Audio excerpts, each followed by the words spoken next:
Olá, seja muito bem-vindo a mais uma aula nossa do curso de Homilética. Meu nome é Jonatas, sou pastor da Igreja Presbiteriana dos IPs, professor aqui no Instituto Lidere. Se você perdeu algum dos vídeos anteriores deste curso de Homilética, é só entrar em nosso canal do YouTube, Igreja Presbiteriana dos IPs, ir lá na playlist Homilética Curso e acompanhar as aulas. Esse é o penúltimo vídeo nosso. É o vídeo de conclusão, o quinto vídeo de conclusão aí de como você estrutura o seu sermão.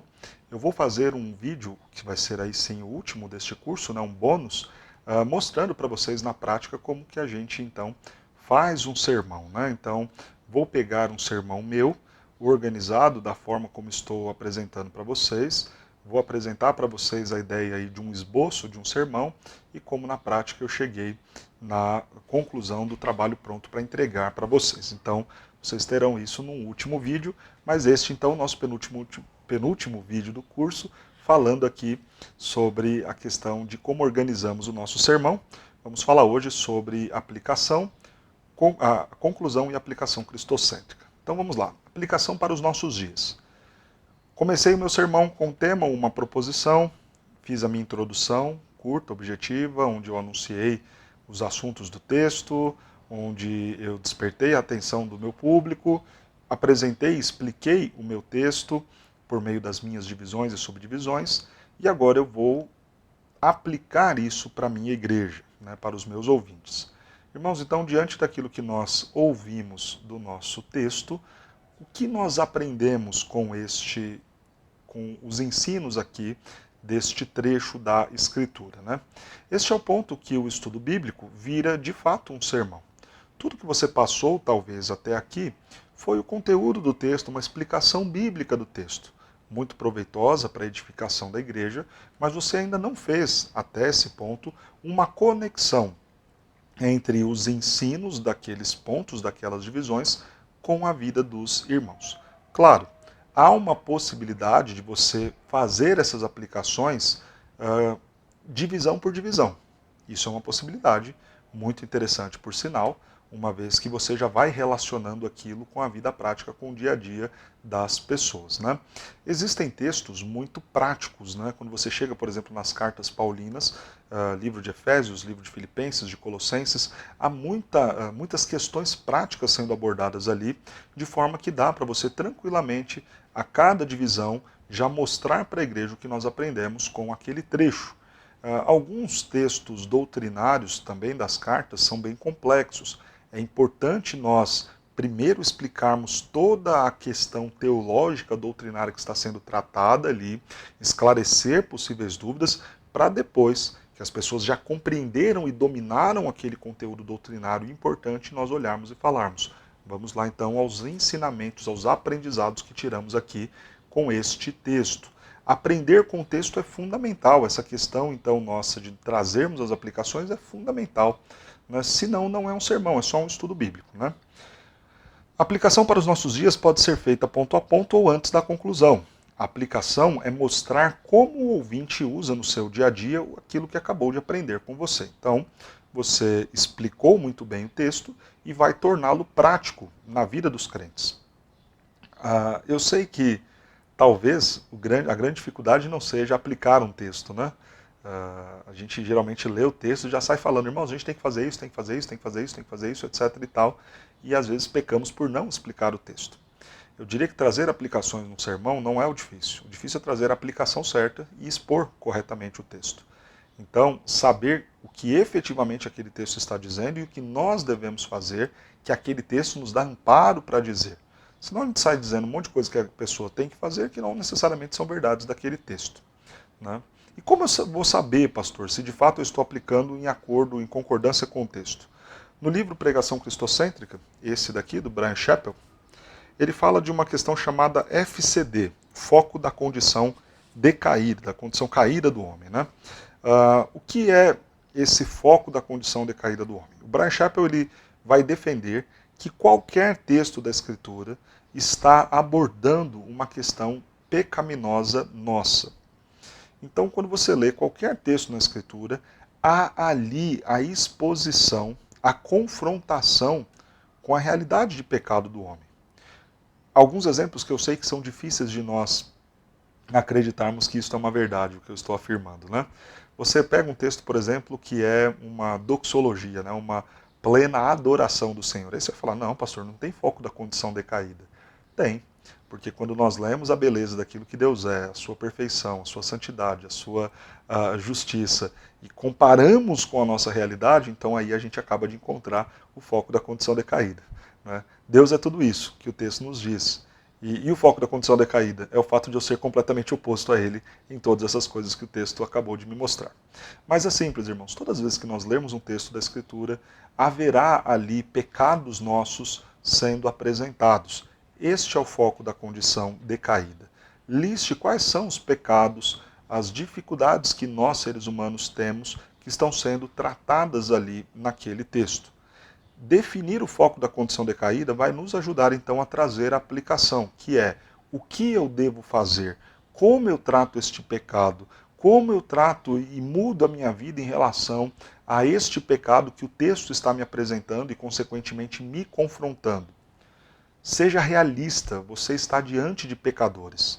Então, irmãos, é muito importante nós sermos francos, sinceros, estarmos prontos a confrontar o pecado. Não temos ali pessoas santas, puras e perfeitas. Existem textos que tratam de assuntos duros, a prostituição, assuntos duros como a homossexualidade, e não sejamos inocentes de achar que não, isso aqui é duro demais, é pesado demais para abordar com a igreja. Sejamos realistas, o pecado é algo que infelizmente todos nós podemos incorrer e falhar, cair nele. Seja abrangente.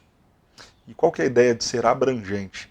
É você pensar como aquele texto vai ser aplicado desde a criança até o mais idoso. Como aquele texto vai ser aplicado desde alguém que que trabalha numa empresa até alguém que, por exemplo, só desenvolve trabalhos domésticos. Como que aquele texto vai ser aplicado para alguém que é empregado e para alguém que é um empresário, para alguém que é pobre e para alguém que é rico. Então é muito importante nós trazermos as aplicações pensando no nosso público como um todo. Então eu vou pregar um texto que nos fala sobre casamento. Tá, mas e os solteiros?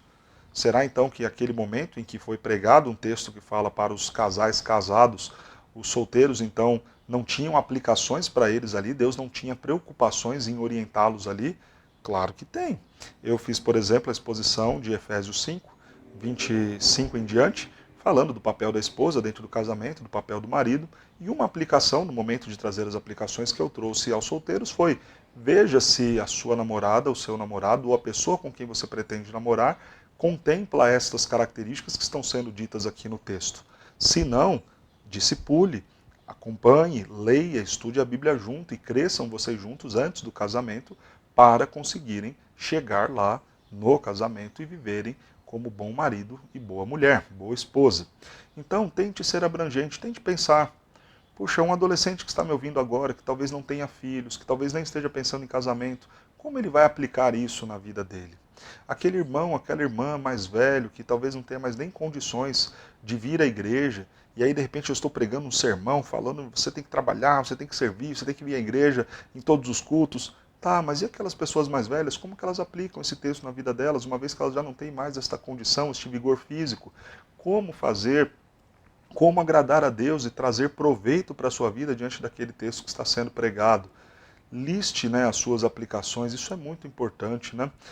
Às vezes a gente se perde, né? Fala tanta coisa, ensina tanta coisa para a igreja e não lista. Né? Pense, ao fazer o texto, puxa, todos os ensinamentos possíveis deste texto estão aqui listados, contemplados. Eu estou sendo justo com aquilo que Deus ensina no texto, estou chamando a atenção da igreja para refletir acerca disso. É muito importante. Preste atenção nessa questão da aplicação, faça ela de forma muito bem feita. Não saia disparando coisas como apenas um discurso moralista, você tem que ser, você tem que fazer. Pense bem, é isso que o texto está mandando, e mais do que apontar o pecado, apresente a solução. Ok, pastor, você falou aqui que a gente tem problema com a mentira, com o adultério, com a imoralidade, com a cobiça, com o consumo. Tá, mas e aí, como é que eu corrijo a minha vida? Senão você só bateu no povo, mas não mostrou como a pessoa pode mudar a sua vida. né? Nós parecemos gostar demais de sangue, né? Aquela ideia, aquele pregador que sobe no púlpito e fala e bate em todo mundo e chama a atenção de todo mundo, e você fica pensando isso, vai lá, fala mesmo, fala Deus. Só que às vezes não apresenta como mudar. Ok, beber é pecado, mas eu estou viciado nisso. Como que eu mudo? Me ajuda então, pregador. Mostra para mim o que eu devo fazer para resolver o problema do alcoolismo, o que eu devo fazer para resolver o problema do adultério, o que eu devo fazer, como eu posso me livrar de más conversações, da fofoca, da cobiça, do consumismo. Você tem que aplicar o texto mostrando a solução e não apenas confrontando o pecado. Trate como sendo servo de Deus os pecados daqueles a quem Deus te chamou para advertir. Feito isso, então você vai relembrar, irmãos, hoje nós aprendemos que, assim, eu vou fazer aqui exemplos práticos, tá? Só para vocês entenderem, né, de aplicações para os nossos dias. Vamos voltar novamente àquele texto de Malaquias, capítulo 1, de 1 a 5. Eu disse ali que as minhas divisões são, né, o amor de Deus sendo visto na eleição, na justiça e na redenção, né? Eu já compartilhei com vocês em outras aulas aqui um pouquinho do contexto daquele texto ali de Malaquias 1, de 1 a 5.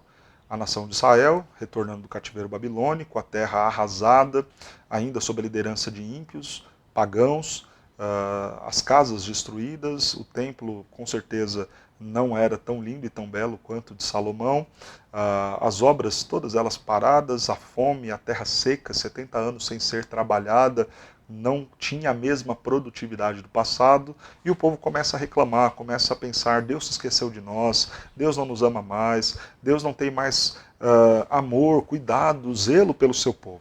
Deus abre então Malaquias dizendo, olha, eu vos tenho amado, mas vós dizeis em que nos tem amado? E aí o Senhor começa a dar as justificativas, mostrar as suas verdadeiras demonstrações de amor. Quando eu prego esse texto, um dos títulos que eu já usei foi As Verdadeiras Demonstrações do Amor de Deus. Outro título, que foi o que eu sugeri aqui na nossa aula, né? Isso sim que é amor. Outro, e agora uma proposição possível, né? O amor de Deus visto na eleição, na justiça e na redenção. Ok, fiz a minha introdução, apresentei os meus pontos, as minhas divisões, mostrei como de fato o amor de Deus se revela na eleição, como esse amor se revela na justiça, como esse amor se revela na redenção. E agora eu vou trazer as aplicações. Ok, irmãos, nós vimos aspectos doutrinários importantes. A eleição, a justiça e a redenção. O que a gente aprende com este texto? Aplicações. E talvez aqui, irmãos, me perdoem se faltar alguma coisa, né? Mas eu quero que nós pensemos as aplicações aqui possíveis. E eu vou aplicar agora ponto a ponto, né? Pensando, irmãos, sobre a eleição, o que nós aprendemos com isso? Aprendemos que antes mesmo dos nossos problemas, Deus já havia nos escolhido. Isso deve produzir em nós, então, consolo.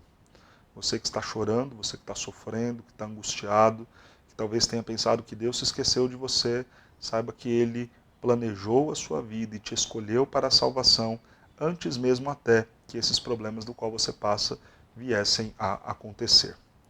Valorize também esta soberania de Deus. Ele te escolheu. Se as coisas estão acontecendo na sua vida como estão, acontecem por conta de um plano soberano de Deus. Seja, portanto, mais humilde.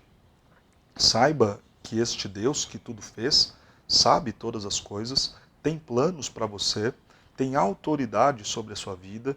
Então, se ponha no seu lugar, abaixa a bola, deixe Deus governar e controlar a sua vida.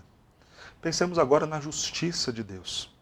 Deus é justo e demonstra o seu amor por meio desta justiça também.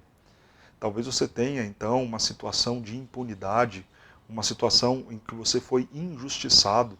Isso te traz desânimo, isso te faz talvez pensar em fazer o mal à semelhança daqueles que estão fazendo o mal e prosperando. Mas nós aprendemos, no texto de hoje, que Deus revela o seu amor também, acertando as contas, sendo justo com os nossos inimigos. Então, descanse na justiça de Deus. Console-se na verdade de que Ele vai tratar dos seus inimigos. Espere no Senhor, acalma o teu coração. Vejam então, irmãos, que eu estou dando aqui aplicações dentro do texto de Malaquias 1, de 1 a 5. Fiz na eleição, fiz na justiça, vou fazer agora na redenção. A coisa mais bela que nós temos, que demonstra o amor de Deus da forma mais bela, é a certeza de que, independente das circunstâncias, Ele nos amou e tem preparado para nós no futuro uma criação restaurada, redimida, corpos restaurados, redimidos, uma condição moral restaurada, redimida, de não mais pecado. Consolemo-nos, animemo-nos com esta verdade e vivamos hoje com esta esperança e dignamente com esta condição futura do qual está reservada para nós lá adiante. Então veja, irmãos, o que eu fiz aqui. Claro que eu não pontuei, né, para vocês, aplicação 1, 2, 3, 4, 5, 6, 7, 8, mas deu para você ver que eu tratei de pecados nossos como a ansiedade, a desconfiança, a justiça própria e coloquei aqui as nossas aplicações, né? Deus é soberano, seja mais humilde, então pecado do orgulho, de querer fazer as coisas do seu jeito, de achar que a sua vida, a sua forma, a sua maneira será melhor controlada do que a forma como Deus está fazendo, de não ser imediatista, mas de ver no futuro que Deus tem planos reservados para nós, de deixar que Deus trate com os nossos inimigos e não sermos nós vingadores indo e tirando satisfação e brigando aqui e ali, e, sim, e principalmente, né, de nos animar, de nos consolar com esta verdade, que Deus nos ama, nos escolheu, é justo por nós e tem para nós um plano futuro. Então, isso é uma ideia de aplicação para os nossos dias.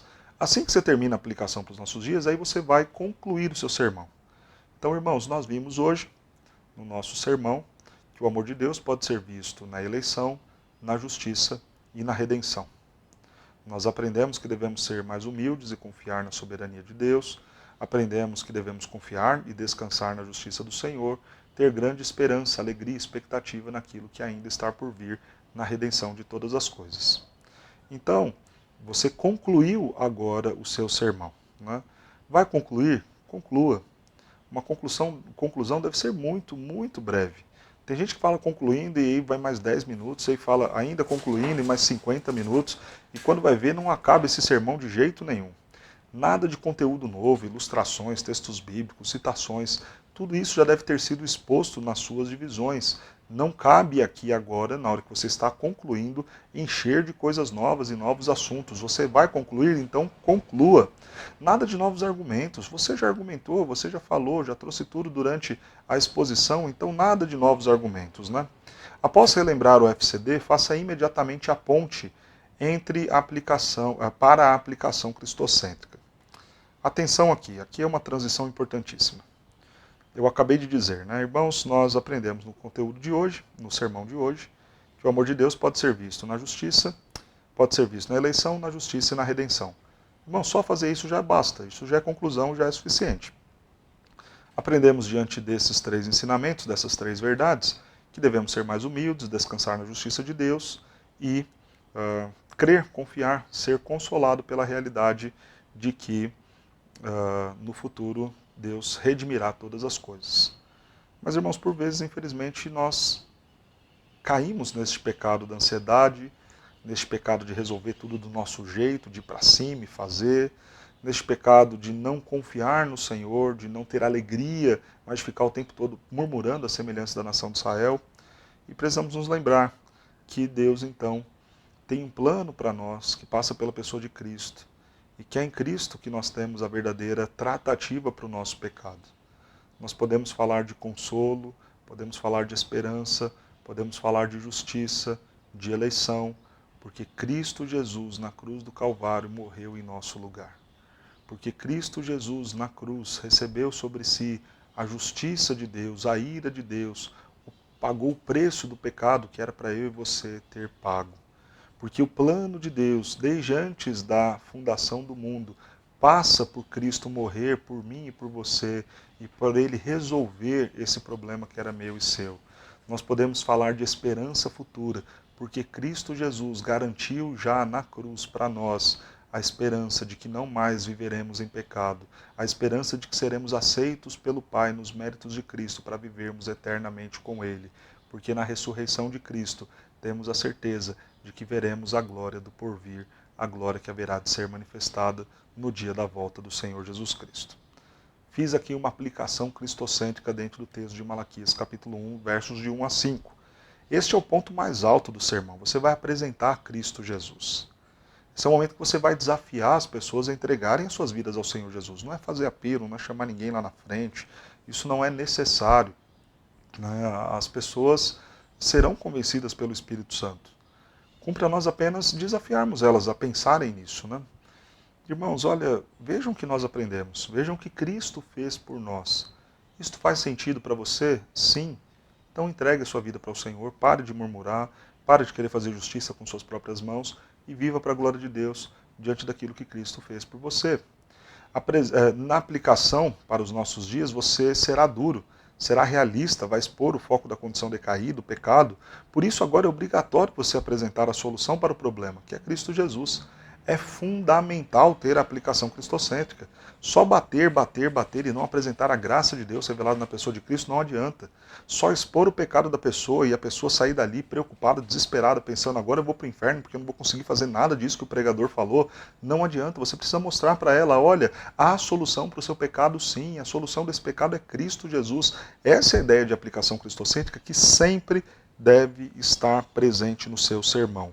Sempre, obrigatoriamente você deve falar de Cristo Jesus. Se você confrontou a pessoa no pecado, obrigatoriamente você tem que apresentar a solução. Creia em Cristo Jesus e os seus pecados serão perdoados. Arrependa-se, confesse os seus pecados e você será perdoado. Creia no Senhor Jesus e haverá perdão. Isso é importantíssimo nós apresentarmos. E por que há perdão? Porque Cristo Jesus pagou o preço dos nossos pecados na cruz. Porque Cristo cumpriu perfeitamente a lei que nós não conseguimos cumprir. Apresentar isso para as pessoas é fundamental. Apresente a graça de Deus em Cristo, apresente o plano da salvação, é o que nós estamos falando. Não faça apelo, o Espírito Santo é melhor do que você, mas desafie os ouvintes a se comprometerem com Deus. Esse negócio de ficar apelando e falando, olha, vai, vou dar mais uma chance, vou dar mais 2 minutos para que você venha aqui na frente. Se você ainda não veio, agora é a hora. Irmãos, a gente não precisa desse tipo de apelação. E aí tem aqueles que apelam ainda mais, olha, você pode sair daqui agora e morrer, o carro pode te atropelar, então vem para Jesus logo, antes que você vá para o inferno. Irmãos, a gente não precisa disso, porque na prática isso também não funciona. A pessoa pode ir lá, né, motivada pelo medo que você colocou nela, ou pelo apelo que você fez a ela, mas no coração não crê.